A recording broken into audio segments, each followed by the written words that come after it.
அதனால இதாகிட்டு. அப்ப நாம என்ன இந்த பகுதியில முதலாவது சிந்திக்கிறோம் என்றால், நல்ல மரம் நல்ல கனிகளை கொடுக்கும் என்று சொல்லுகிற போது, நல்ல மரம் நல்ல கனிகளை கொடுக்க வேண்டும் என்பது தேவனுடைய எதிர்பார்ப்பாக இருக்கிற ஒழிய, இதை நாம் தவறுதலாக புரிந்து கொண்டு, மீட்கப்பட்ட யாவரும் நல்ல கனிகளையே கொடுப்பார்கள் என்று ஒரு நிலையை போன்று புரிந்து கொள்ளக்கூடாது. ஏன்னா இங்கதான் பிரச்சனை. ஏன்னா இந்த வசனங்களை கள்ள போதகர்கள் அதிகம் பயன்படுத்துகிறார்கள். நாங்கள் பேசுவது சத்தியம், நீ சத்தியத்துக்குரியவனாக இருப்பாயாகில் நாங்கள் பேசுகிற சத்தியத்தை நீ ஒத்துக்கொள்வாய் அப்படின்னு எல்லாருமே, எல்லா கள்ள போதகர்களுமே இந்த விஷயத்தை உரிமை பாராட்டுவது வழக்கம். ஆனால் வேதம் இந்த உண்மைகளை எல்லாம் பேசுகிற போது நம்முடைய நிலை இப்படி இருக்கும் என்பதை அல்ல, நாம் இப்படிப்பட்டவர்களாக இருக்க வேண்டும் என்பதற்காக பேசுகிறது.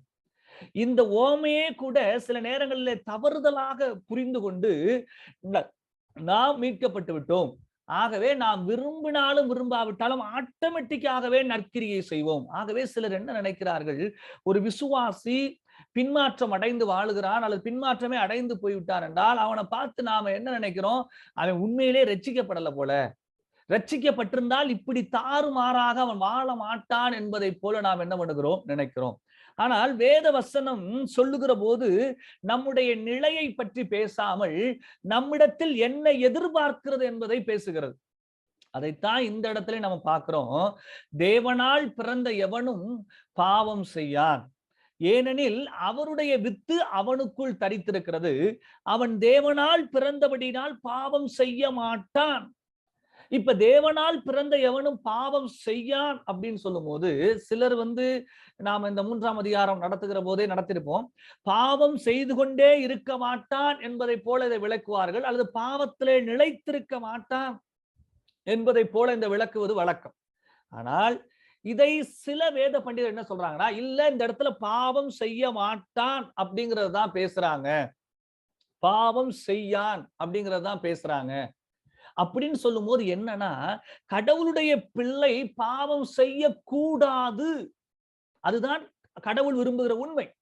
அப்ப அதனாலதான் தேவனால் பிறந்த எவனும் பாவம் செய்யான்னு முதல் வார்த்தையில சொன்னவர் அடுத்த வரியில சொல்லுகிற போது அவன் தேவனால் பிறந்தபடினால் பாவம் செய்ய மாட்டான், அவன் பாவம் செய்யாமல் இருக்க வேண்டும், அது அவனை சார்ந்ததாக இருக்கிறது.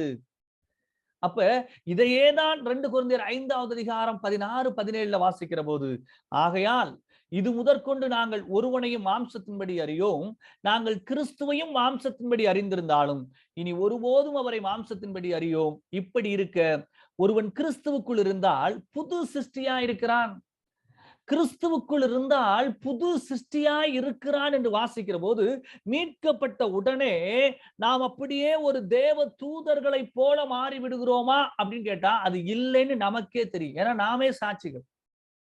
அப்ப கிறிஸ்துவுக்குள் புது சிருஷ்டியா இருக்கிறான், பழையவைகள் ஒளிந்து போயின, எல்லாம் புதிதாயின. அப்ப இது நமக்குள்ள நாம் உண்மையிலே மீட்கப்படுகிற போது ஒரு ஆவிக்குரிய வாஞ்சை நமக்குள் ஏற்படுகிறது என்பது உண்மைதான். வேதத்தின் மீதோ அல்லது தேவனுடைய வார்த்தையின் மீதோ தேவ சமூகத்தை குறித்து நமக்கு ஒரு அளவற்ற வாஞ்சை, முந்தைய வாழ்க்கையை விட வித்தியாசமான ஒரு வாஞ்சை வருகிறது உண்மை. ஆனால் அதை வைத்து என்னுடைய பழைய வாழ்க்கை எல்லாம் முழுமையாக மாறி என்னுடைய சிந்தை எண்ணம் யாவும் புது சிருஷ்டியா இருக்கிறது என்று சொல்வோமானில் அது பொய். அப்ப இந்த வசனங்கள் எல்லாம் எதை வெளிப்படுத்துகிறது என்றால், தேவனுடைய மகன், தேவனுடைய பிள்ளை அல்லது கிறிஸ்துவுக்குள் இருக்கிறவன் பழைய வாழ்க்கைப்படி வாழாமல் ஒரு புதிய வாழ்க்கையை வாழ வேண்டும்ங்கிறதான எதிர்பார்ப்பை வெளிப்படுத்தக்கூடிய வசனங்களாக காணப்படுகிறது. அப்ப நீங்க ஒன்று புரிந்து கொள்ள வேண்டும், நாம் வாசித்த இந்த வசனங்கள் எல்லாம் இப்படித்தான் இருக்க வேண்டும் என்பதை வலியுறுத்துகிற ஒழிய இப்படித்தான் இருப்பான் என்று எடுத்துக்கொள்ள கூடாது. நல்ல மரம் நல்ல கனிகளை கொடுக்க வேண்டும், தேவனுடைய மனிதன் புது கிறிஸ்துவுக்குள் இருக்கிறவன் புது சிருஷ்டியாய் இருக்க வேண்டும், சத்தியவான் சத்தியத்திற்கு செவி கொடுக்க வேண்டும் அப்படிங்கிற அடிப்படையை நாம் எடுத்துக்கொள்ளாமல் இப்படித்தான் இருப்பான் என்று எடுத்துக்கொள்வோமாகில் அநேகரை நாம் நிராகரிக்க வேண்டியவர்களாய் இருப்போம், அநேகரை நாம் சந்தேகத்திற்கு எழுப்ப வேண்டியவர்களாய் இருப்போம். ஏன்? சில நேரத்துல நம்மீதே நமக்கு சந்தேகம் வரலாம். நாம் தொடர்ந்து சில நேரங்களில் தடுமாறுகிற போது நான் உண்மையிலே மீட்கப்பட்டேனா இல்லையாங்கிறதான ஒரு கேள்வி நமக்கு என்ன வரலாம். என்ன நான் திரும்ப திரும்ப போராடி கொண்டே இருக்கிறேனே, பாவத்தை மேற்கொள்வதற்கு நான் ஒவ்வொரு நாளும் மீண்டும் மீண்டும் பாவ அறிக்கை செய்து போராடி கொண்டே இருக்கிறேனே, அப்படி என்றால் நல்ல மரம் நல்ல கனிகளை கொடுக்கும் என்பது என்ன ஆகிவிட்டது? என்னுடைய நிலை என்ன? நான் மீட்கப்பட்டவனாக இருப்பேனாகில் நான் இப்படி இருப்பேனா அப்படிங்கிறதான ஒரு கேள்வி வரும். ஆனா உண்மையில் இந்த பகுதியெல்லாம் நாம் அப்படிப்பட்டவர்களாக இருக்க முடியும் அப்படிங்கிறதான நம்பிக்கையை ஊட்டுகிறது. என்னது? நான் எந்த பாவமும் செய்யாமல் தேவனுக்கு உகந்தவனாக வாழ வேண்டும் என்று தேவன் விரும்புகிறார். ஆகவே அப்படிப்பட்டவனாக என்னால் இருக்க முடியும். அதனாலதான் எனக்கு கற்றுக் கொடுத்த ஆசிரியர் இப்படியாய் சொன்னார் இந்த விஷயத்த. இந்த வசனங்களை எல்லாம் நித்திய கூற்றாக பார்க்காமல் தேவனுடைய எதிர்பார்ப்பாக புரிந்து கொள்ள வேண்டியது அவசியம். அதாவது நித்திய கூற்று என்றால் மாறாத நீதி அல்ல. இவன் இப்படி இருப்பான், அதாவது தென்னை மரத்துல தேங்காய் தான் உருவாகும் அப்படின்னு சொல்வது வந்து அது உண்மை. அப்படிப்பட்டதான உண்மையை இதை சொல்ல வராமல் மனிதனுடைய வாழ்க்கையில இவன் இப்படிப்பட்டவனாக இருக்க வேண்டும். பள்ளியில் இருக்கிறதான மாணவர்கள் எல்லாம் நன்கு ஒழுக்கமாக படித்து அனைவரும் நல்ல மதிப்பெண்கள் எடுப்பார்கள், நல்ல மாணவர்கள் நல்ல மதிப்பெண்கள் எடுப்பார்கள் அப்படின்னு சொல்லும் போது எடுக்க வேண்டும்ங்கிறதான ஒரு விஷயத்தை சொல்றேன் ஒழிய அவங்க எல்லாம் அப்படியே எடுப்பார்கள் அப்படிங்கிறதான அர்த்தத்துல அல்ல. அதே ஒரு விஷயத்தை தான் இந்த வசனங்கள் எல்லாம் நமக்கு உறுதிப்படுத்தக்கூடியதா இருக்கிறது. ஆகவே இங்க நாம இதை தவறுதலாக புரிந்து கொண்டால் நமக்கு எங்க போகும்னா, நல்ல மனிதன் எப்பொழுதுமே நல்லதே செய்வான், கெட்ட மனிதன் எப்பொழுதுமே மனம் திரும்ப மாட்டான். ஏன்னா கெட்ட மரம் கெட்ட கனிகளை கொடுக்கும். சம்டைம்ஸ் சில கல்வினிஸ்ட் போன்றதான திருச்சபையார் அப்படி நம்புகிறார்கள். தேவனால் தெரிந்தெடுக்கப்பட்டவர்கள் தேவனுக்குரிய கிரியைகளை செய்வார்கள். ஆனால் அதை தாண்டியதான மக்கள் அவர்கள் நினைத்தாலுமே தேவ கிரியை செய்ய முடியாது. ஏனென்றால் அவர்கள் தேவனால் தெரிந்து கொள்ளப்படவில்லை அப்படின்னு. ஆகவே தான் நாம் ஒரு உண்மையை சிந்திக்க முற்படுகிறோம். இந்த வசனங்கள் எல்லாம் அவர்களுடைய தற்கால நிலைமையை பற்றி பேசுகிறது. நீ நல்ல தேவனுடைய பிள்ளையாக இருப்பாயாகில் நீ கனி கொடுக்கிறவனாய் இருப்பாய். நீ கனி கொடுக்கவில்லை என்றால் கனி கொடுக்கிறவனாக மாறுவதற்கு முயற்சி பண்ணு. நீ கெட்ட மரமாக இருக்கிறாய் என்றால் நல்ல மரமாக மாறுவதற்கு தேவ சமூகத்தில் ஒப்புக்கொடு என்பதை பற்றிதான பேசுகிறதாக தற்போதைய நிலைமையை பற்றி பேசுகிறத ஒழிய அதுவே நித்திய நிலைமையாக என்றென்றைக்கும் இருக்கிறதான நிலைமையாக நாம் எடுத்துக்கொள்ளக்கூடாது.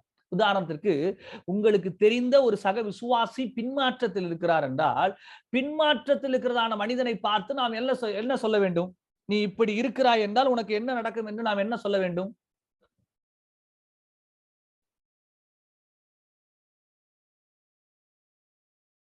என்ன சொல்லலாம்? பின்மாற்றத்தில் இருக்கிற ஒரு சகோதரையோ சகோதரியோ பார்க்கிற போது நாம் அவங்களுக்கு என்ன அறிவுரை சொல்லலாம்?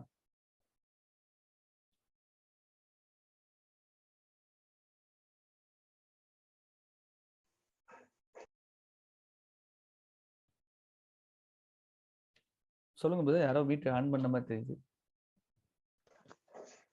நீங்க இப்படியே இருந்தீங்கன்னா நீங்க விழுந்துருவீங்க அல்லது நீங்க வந்து தேவனை விட்டு பிரிந்து போயிருவீங்க அப்படின்னு. அதுதான் உண்மை கூட. நாம் பின்மாற்றத்தில் இருக்கிறதான மனிதனை பார்த்து நீ மெய்யாகவே தேவனுடைய பிள்ளையாக இருந்தால் நீ திரும்ப வந்து விடுவாய் என்றெல்லாம் பேச முடியாது. மாறாக நீ தேவனுடைய பிள்ளையாக இருந்தாய், இப்பொழுது நீ இப்படி போவதென்பது நீ கடவுளை விட்டு பிரிந்து நித்திய ஆக்கினைக்கு நேராக செல்வதற்கு வாய்ப்பு இருக்கிறது என்று அவனுடைய நிலைக்கு அவன் அப்பொழுது என்ன நிலையில் இருக்கிறானோ அதற்கேற்ற பலனை அடைவான் என்றுதான் நாம் சொல்ல வேண்டும். இதைத்தான் வேதம் போதிக்கிறது. இந்த உண்மைக்காகத்தான் நாம் இவ்வளவு நேரம் சிந்தித்தோம். அதாவது நாம் என்ன நினைத்து விடக்கூடாது என்றால் ஒருவன் மறுபடி பிறந்து இருக்கிறபடினால் அவன் எப்பொழுதுமே தேவனுக்கு உகந்தவனாகவே வாழ்வான், அந்த நிலையே அவனுடைய வாழ்க்கையில தொடரும் என்று வேதம் சொல்லவில்லை. ஆனால் அந்த நிலையிலே அவன் இருக்க வேண்டும் என்று வேதம் எதிர்பார்க்கிறது. அதை விட்டு அவன் பின்வாங்கி போவானாகில் அவனுடைய நிலைமை அவனுடைய முந்தைய நிலைமை காட்டிலும் பிந்தைய நிலைமை கேடுள்ளதா இருக்கும் என்பதை போல விவரிக்கிறது. இதை பழைய ஏற்பாட்டிலே எசேக்கியேலின் புஸ்தகம் 18வது அதிகாரத்துல இந்த எசேக்கியேல் புஸ்தகத்துல இந்த விஷயம் மிக தெளிவாக சொல்லப்படுகிறது. க்ளோஸ் ஆக போது போல விதர்.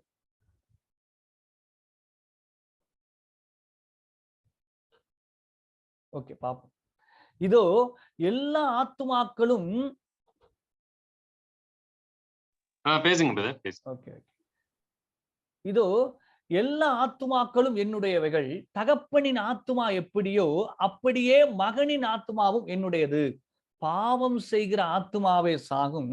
ஒருவன் நீதிமானாயிருந்து நியாயத்தையும் நீதியும் செய்து மலைகளின் மேல் சாப்பிடாமலும் இஸ்ரவேல் வம்சத்தாரின் நரகலான விக்கிரகங்களுக்கு நேராக தன் கண்களை ஏறெடுக்காமலும் தன் அயலானுடைய மனைவியை தீட்டுப்படுத்தாமலும் தூர ஸ்திரியோட சேராமலும் ஒருவனையும் ஒடுக்காமலும் கொள்ளையிடாமலும் இருந்து கடன் வாங்கினவனுக்கு அடைமானத்தை திரும்ப கொடுத்து தன் அப்பத்தை பசித்தவனுக்கு பங்கிட்டு வஸ்திரம் இல்லாதவனுக்கு வஸ்திரம் தரிப்பித்து வட்டிக்கு கொடாமலும் பொலிசை வாங்காமலும் அநியாயத்துக்கு தன் கையை விலக்கி மனிதருக்குள்ள வழக்கை உண்மையாய் தீர்த்து என் கட்டளையின்படி நடந்து என் நியாயங்களை கைகொண்டு உண்மையாய் இருப்பானாகில் அவனே நீதிமான், அவன் பிழைக்கவே பிழைப்பான் என்று கர்த்தராகிய ஆண்டவர் சொல்லுகிறார்.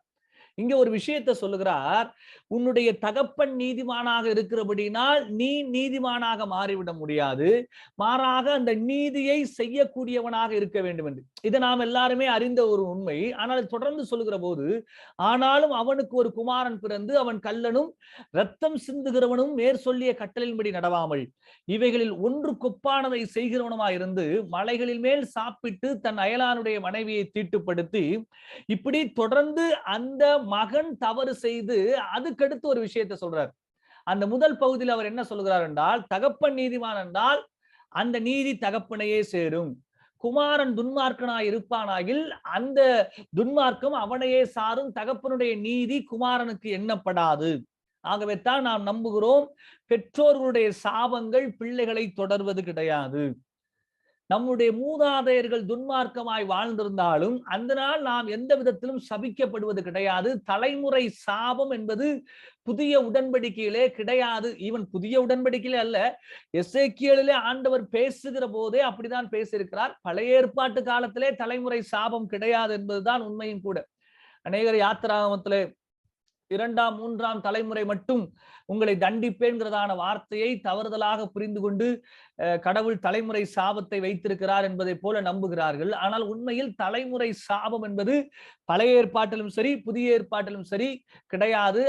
அவனுடைய ஆத்மாவுடைய கிரியைக்கு ஏற்றார் போல பலனையே தேவன் தருகிறார். ஓகே, விஷயத்துக்கு வருவோம். இப்ப இந்த விஷயத்தை பேசிக்கிட்டே வர்றவரு, பாவம் செய்கிற ஆத்மாவே சாகும்.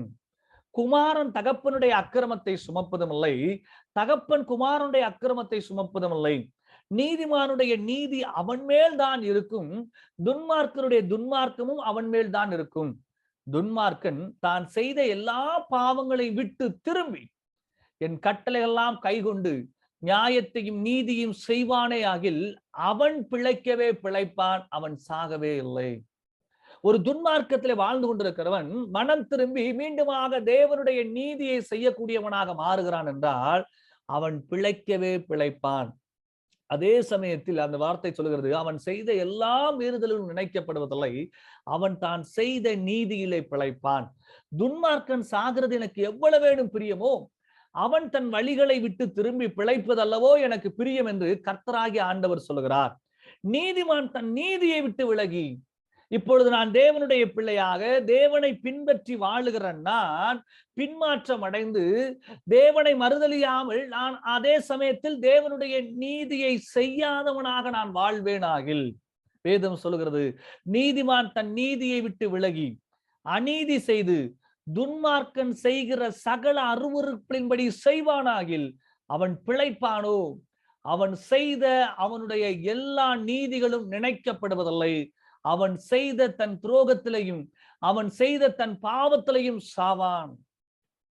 அப்ப மிக தெளிவாக என்ன சொல்லப்படுகிறது, நாம் தேவனுக்கு பிரியமுள்ளவர்களாக வாழ வேண்டும். ஆனால் அப்படி தேவனால் பிறந்த நான் தேவனுடைய வழியை விட்டு பின்வாங்கி போவேனாகில் என்னுடைய பாவத்திற்கான தண்டனை ஆகிய பாவத்தின் சம்பளம் மரணம்ங்கிறதான அந்த மரணத்தை நாம் பெற்றுக்கொள்ளக்கூடியவர்களாக இருப்போம். இந்த விஷயத்தை 1க்கு 2ஆக எசேக்கியேல் தீர்க்கதரிசி 33வது அதிகாரத்திலும் சொல்கிறார். நான் துன்மார்க்கனை நோக்கி, துன்மார்க்கனே நீ சாகவே சாவா என்று சொல்லுகையில், நீ துன்மார்க்கனை தன் துன்மார்க்கத்தில் இராதபடி எச்சரிக்கத்தக்கதாக அதை அவனுக்கு சொல்லாமல் போனால் அந்த துன்மார்க்கன் தன் அக்கிரமத்திலே சாவான், ஆனாலும் அவன் இரத்த பழியை உன் கையிலே கேட்பேன். இந்த வார்த்தை இன்றைய கிருபை உபதேசக்காருக்கு மிக அவசியமா இருக்கிறது. ஏனென்றால் கிருபையை மிகைப்படுத்தி பேசுகிறவர்கள் நீங்கள் எப்படி வேண்டுமானால் வாழலாம், தேவனுடைய கிருபை எல்லாவற்றிற்கும் போதுமானதாக இருக்கிறது என்று சொல்லுகிறார்கள்.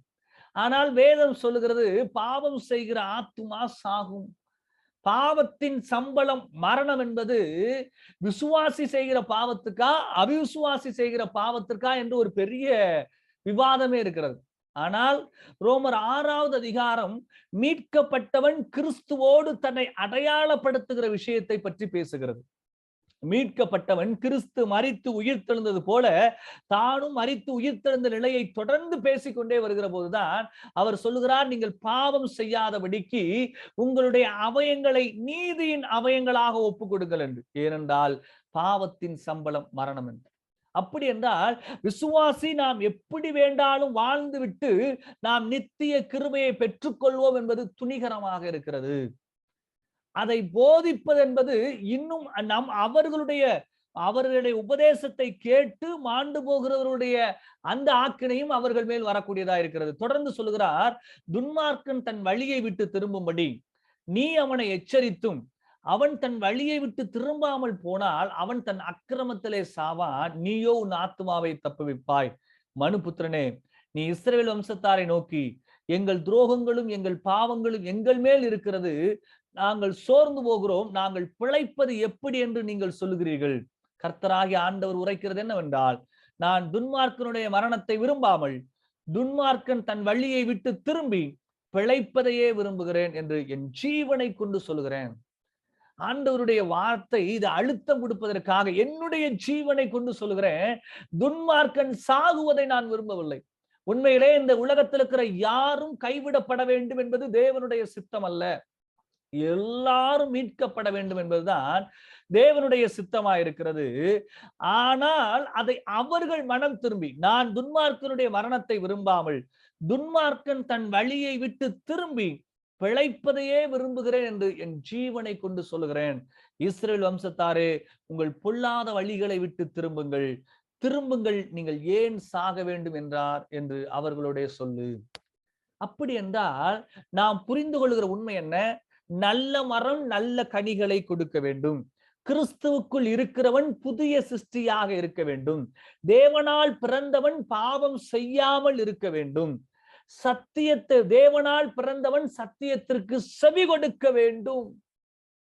முதலாவது ஒரு சகோதரி சொன்னது போல, நாம் தேவனால் பிறந்தவர்களாக இருந்தாலும் கூட அநேகர் தேவனுடைய மெய் சத்தியங்களுக்கு, அனைத்து சத்தியங்களுக்கும் கீழ்ப்படிவதில்லை, ஒத்துக்கொள்வதில்லை என்பதுதான் உண்மை.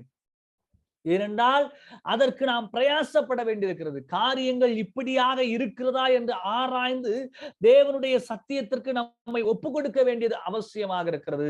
தானாக எல்லாம் தோன்றுவது கிடையாது.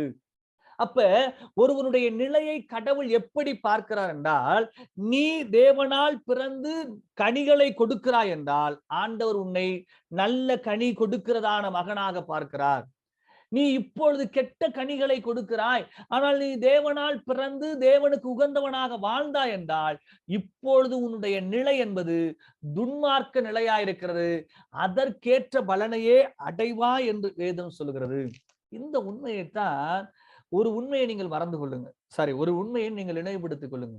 அநேகர் என்ன நினைக்கிறார்கள் என்றால், ஆண்டவர் நம்மை பார்ப்பது கிடையாது, மாறாக கிறிஸ்துவின் வழியாக என்னை பார்க்கிறார். இது மிக தவறுதலாக பயன்படுத்துகிற ஒரு கூற்று. நான் தேவ சமூகத்திற்கு போவதற்கு, தேவ சமூகத்திலே போய் நிற்பதற்கு காரணம் ஆண்டவராகிய இயேசு கிறிஸ்துவே. கிறிஸ்துவனுடைய பிரசன்னம், கிறிஸ்துவனுடைய கிருபை இல்லாமல் நாம் தேவ சமூகத்திற்கு போய் நிற்பது கிடையாது. ஆனால் கிறிஸ்துவினால் மீட்கப்பட்டிருக்கிறபடினால் நான் எவ்வளவு துன்மார்க்கமாய் வாழ்ந்தாலும் கடவுள் என்னை நீதிமானை போல பார்க்கிறார் என்பது பொய். நீங்க ஒரு உண்மையை அறிந்து கொள்ளுங்களே. வெளிப்படுத்தின விசேஷத்துல இருக்கிறதான 7 திருச்சபையிலையும் அவர்கள் மீட்கப்பட்ட அவர்களிடத்திலே ஆண்டவர் பேசுகிறார், உன் கிரியைகளை அறிந்திருக்கிறேன், நீ இந்த விஷயத்தில் குறைவுள்ளவனாய் இருக்கிறாய் என்று. ஏன்?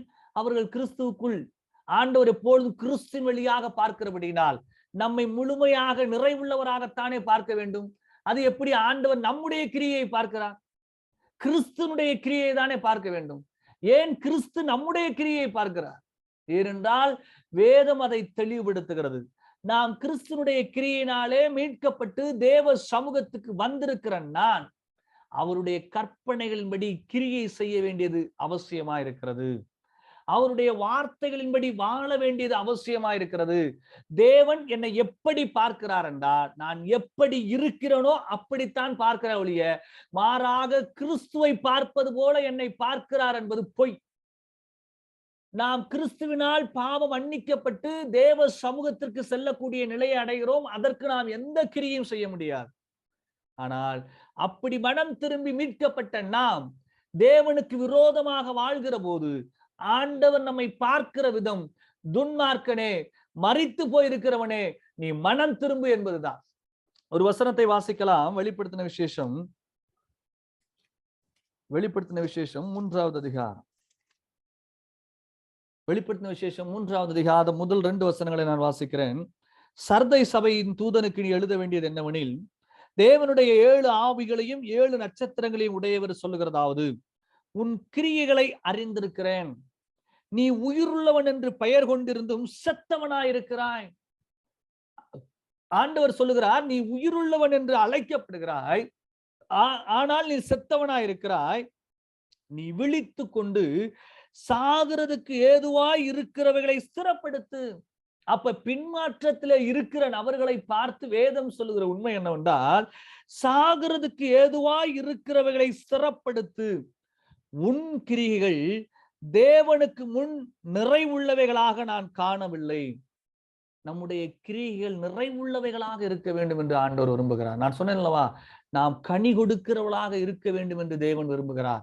கனி கொடுக்காதவர்களாய் இருப்போமாகில், நாம் பாவத்திலே உழந்து கொண்டு வாழ்வோமாகில், நீ விழித்து கொண்டு சாகிறதுக்கு ஏதுவாய் இருக்கிறவைகளை ஸ்திரப்படுத்து. உன் கிரியைகள் தேவனுக்கு முன் நிறைவுள்ளவைகளாக நான் காணவில்லை. அப்ப என்ன, தேவன் என்னை பார்க்கிற போது என்னுடைய நிலையை அப்படியே பார்க்கக்கூடியவராய் இருக்கிறார். நான் சோம்பேறியாயிருக்கிறேன், நான் பொறாமை உடையவனாக இருக்கிறேன், நான் துன்மார்க்கம் உடையவனாக இருக்கிறேன் என்றால் அதைத்தான் பார்க்கிறாரே ஒழிய மாறாக நான் சோம்பேறிதான், நான் பாவிதான், ஆனா ஆண்டவர் என்னை பார்ப்பதில்லை, கிறிஸ்துவை பார்க்கிறார் என்று உங்களை நீங்களே ஏமாற்றிக் கொள்ள வேண்டாம். அடுத்த வசனம் சொல்லுகிறது, ஆகையால் நீ கேட்டு பெற்று கொண்ட வகையை நினைவு கூர்ந்து அதை கைகொண்டு மனம் திரும்பு. எப்படிப்பட்ட வார்த்தை பாருங்களேன். கேட்டு பெற்று, நாம் சத்தியத்தை கேட்டவர்கள், சத்தியத்தை அறிந்தவர்கள், ஏற்கனவே கேட்டு பெற்று கொண்டவர்கள். அவர்கள் பின்மாற்றம் அடைகிற போது உங்களுடைய முந்தைய நிலைமையை எண்ணி பாருங்கள். கடவுள் உங்களை அழைத்த போது எப்படி அழைத்து அவருக்குள் வாழ வேண்டும் என்பதை எப்படி கற்றுக் கொடுத்தார் என்பதை நினைத்து அதை கைகொண்டு மனம் திரும்பு. சும்மா பாவ அறிக்கை மட்டுமல்ல, நாம் பாவ அறிக்கை செய்வதிலே ஒரு உண்மையுள்ளவர்களாக இருக்க வேண்டும். தேவனுடைய நீதியை கைகொண்டு மனம் திரும்பு. நீ விழித்திராவிட்டால் திருடனை போல உன்மேல் வருவேன், நான் உன்மேல் வரும் வேளையை அறியாதிருப்பாய். அப்படின்னா என்னது? இந்த திருடனை போல வருவேன் அப்படிங்கிறதான வார்த்தை நீங்கள் வேதாகமத்திலே அவர் திடீரென்று வருவேன் என்பதற்கும் பயன்படுத்தியிருக்கிறார். சுவிசேஷ புஸ்தகத்திலே ஆண்டவருடைய வருகை எப்பொழுது வரும் என்பது அறியாது, திடீரென்று வருவேன் என்று. ஆனா இந்த இடத்துல சொல்லும் போது, திருடனை போல உன்மேல் வருவேன், நான் உன்மேல் வரும் வேளையை அறியாதிருப்பாய் என்றால் நீ ஆயத்தம் இல்லாதவனாயிருப்பாய். ஆண்டவருடைய வருகைக்கு ஆயத்தம் இல்லாதவனாக இருப்பாய், நீ அதை அறியாதவனாய் இருப்பாய் என்றால் நீ ஆண்டவருடைய வருகையில் எடுத்துக்கொள்ளப்படாமல் இருப்பாய். அப்படிங்கிறதான ஒரு எச்சரிக்கையை தான் ஆண்டவர் நேரடியாக சொல்லுகிறார். ஆண்டவர் நம்முடைய கிரியை பார்ப்பதில்லை, கிறிஸ்துவை பார்க்கிறார் என்பது பொய். தேவன் நம்முடைய கிரியைகளை பார்க்கிறார். கிறிஸ்துவுக்குள்ளாக தேவ சமூகத்தில் இருக்கிற நான் கிறிஸ்துனுடைய கிரியை நிறைவேற்ற வேண்டியது அவசியம். அதையே தேவனுடைய நீதி சொல்லுகிறது. அதைத்தான் வெளிப்படுத்தின விசேஷம் 22வது அதிகாரத்துல இது எல்லாற்றையும் சொல்லி முடித்துட்டு 11வது வசனம் இப்படியாய் வருகிறது, அநியாயம் செய்கிறவன் இன்னும் அநியாயம் செய்யட்டும், அசுத்தமாய் இருக்கிறவன் இன்னும் அசுத்தமாய் இருக்கட்டும், நீதி உள்ளவன் இன்னும் நீதி செய்யட்டும், பரிசுத்தம் உள்ளவன் இன்னும் பரிசுத்தமாகட்டும். இதோ சீக்கிரமாய் வருகிறேன். அவனவனுடைய கிரியைகளின்படி அவனவனுக்கு நான் அளிக்கும் பலன் என்னோடே கூட வருகிறது. அவனவனுக்கு சீக்கிரம் அவனவனுடைய கிரியைகளின்படி அவனவனுக்கு நான் அளிக்கும் பலன் என்னோடே வருகிறது. நம்முடைய கிரியைக்கு ஏற்ற பலனை தேவன் தரக்கூடியவராயிருக்கிறார். நம்முடைய கிரியையை அவர் அற்பமாக எண்ணவில்லை. அப்படி என்றால் நாம் இதில் அடிப்படையில் புரிந்து கொள்ள வேண்டிய விஷயத்தை என்னவென்றால், நாங்கள் தேவனால் உண்டானவர்கள், தேவனை அறிந்தவன் எங்களுக்கு செவி கொடுக்கிறான் என்றால், தேவனுடைய சத்தியத்திற்கு தேவனுடைய பிள்ளைகள் செவி கொடுக்க வேண்டும் என்கிறதான எதிர்பார்ப்பு இருக்கிறது. நல்ல மரம் நல்ல கனிகளை கொடுக்க வேண்டுமானால் தேவனுடைய பிள்ளைகள் தேவனுக்கு உகந்தவர்களாக வாழ வேண்டும். நாம் கிறிஸ்துவுக்குள் புது சிருஷ்டியாய் இருக்கிறோம் என்றால் புது சிருஷ்டியாய் இருக்க வேண்டும் என்பது தேவனுடைய எதிர்பார்ப்பாக இருக்கிறது. இவைகளெல்லாம் நம்முடைய நிலையை பற்றி அல்ல, தேவன் நம்மிடத்தில் எதிர்பார்க்கிறதை பற்றி பேசுகிறது. ஆகவே தேவன் நம்முடைய உண்மை நிலையை அறிந்தவராக நம்மிடத்தில் அவருடைய கிரியை எதிர்பார்க்கிறார். அதற்கேற்றது போல நாம் வாழ்வோம். தேவன் தாமே இந்த வார்த்தைகளை ஆசீர்வதித்து தருவாராக. ஜெபிக்கலாம். பரிசுத்தமுள்ள எங்கள் அன்பின் பிதாவே, இந்த நாளுக்காக நாங்கள் நன்றி செலுத்துகிறோம். விசேஷமாய் ஆண்டவரே, எங்களுடைய புரிதலை நீர் எங்களுக்கு வெளிப்படுத்துகிறீர். நாங்கள் அநேக நேரத்திலே எங்களுடைய விசுவாசத்திலே நாங்கள் தவறான விசுவாச பார்வையிலே உடையவர்களாக நாங்கள் வாழுகிறோம். எங்களுக்காக மரித்து உயிர்த்தெழுந்து எங்கள் ஆண்டவராக இயேசு கிறிஸ்துவனுடைய விலையேற பெற்ற இரத்தத்தினாலே நாங்கள் தேவ சமூகத்தை அடைகிறோம். தேவ சமூகத்தில் இருக்கிற நாங்கள் ஆண்டவரே, அதற்கேற்றார் போல வாழும்படியாக நீர் எங்களை எதிர்பார்க்கிறீர். நாங்கள் எங்களுடைய துன்மார்க்க கிரிகளை விட்டு ஆண்டவரே உமக்கு உகந்தவர்களாக வாழ பிரயாசப்பட எங்களுக்கு உதவி செய்வீராக. நாங்கள் வஞ்சிக்கப்பட்டு போகாதபடிக்கு ஆண்டவரே, நீர் எங்களை பார்க்கிற விதமாக நாங்கள் எங்களை அறிந்து கொள்ள எங்களுக்கு உதவி செய்வீராக. அநேக நேரங்களிலே நாங்கள் எங்களை நாங்களே ஆற்றிக்கொண்டு தேற்றிக்கொண்டு நாங்கள் அஜாக்கிரதையாய் வாழுகிறோம் ஆண்டவரே. நீர் எங்களை பார்க்கிறது போல, நீர் திருச்சபைக்கு சொன்னது போல ஆண்டவரே, உங்களுடைய கிரிகை நிறைவுள்ளதாக காணப்படவில்லை என்பதை போல ஆண்டவரே, எங்களுடைய வாழ்க்கையில் இருக்கிறதான குறைவுகளை நாங்கள் ஒத்துக்கொண்டு நாங்கள் கேட்ட விதத்திலே கைகொண்டு மனம் திரும்பி உமக்கு உகந்த விதத்திலே வாழ எங்களுக்கு உதவி செய்யும்படியாக நாங்கள் ஜெபிக்கிறோம். எல்லாவற்றிலும் எங்கள் ஆண்டவராக இயேசு கிறிஸ்துவை பிரதிபலிக்க, கிறிஸ்துவுக்குள் நாங்கள் புது சிருஷ்டியாய் வாழ, நாங்கள் நற்கிரிகளிலே தொடர எங்களுக்கு உதவி செய்யும்படியாக நாங்கள் ஜெபிக்கிறோம் ஆண்டவரே. நாங்கள் எங்களை நாங்களே ஏமாற்றிக் கொள்வர்களாக இராதபடி உம்முடைய சத்தியத்தை கைகொண்டு உமக்கு உகந்தவர்களாக வாழ எங்களுக்கு உதவி செய்யும்படியாக நாங்கள் ஜெபிக்கிறோம். எங்கள் ஆண்டவராக இயேசு கிறிஸ்து மீண்டும் வர இருக்கிறார் என்பதை நாங்கள் விசுவாசிக்கிறோம் ஆண்டவரே. உடைய வருகையிலே நாங்கள் வெட்கப்பட்டு போகாதபடிக்கு ஆண்டவரே, நாங்கள் எங்களுடைய கிரிகளிலே நாங்கள் உண்மை உள்ளவர்களாக இருக்க எங்களுக்கு உதவி செய்யும்படியாக நாங்கள் ஜெபிக்கிறோம். அவரிடத்திலே நாங்கள் பலனை எதிர்பார்க்கிற நாங்கள் அதற்காக சரியான விதத்தில் ஆயத்தப்பட எங்களுக்கு உதவி செய்வீராக. பங்கு பெற்ற ஒவ்வொரு பிள்ளைகளுக்காக நாங்கள் நன்றி செலுத்துகிறோம். கேட்ட சத்தியம் அவருடைய வாழ்க்கையில பயனுள்ளதாக இருந்த ஆண்டவரே, கிறிஸ்துக்குள்ளாக பலப்பட நீர் உதவி செய்யும்படியாக நாங்கள் ஜெபிக்கிறோம். ஆண்டவரும் மீட்பருமாய் இருக்கிற இயேசு கிறிஸ்து நாமத்தில் ஜெபிக்கிறோம் எங்கள் பரலோக பிதாவே, ஆமென்.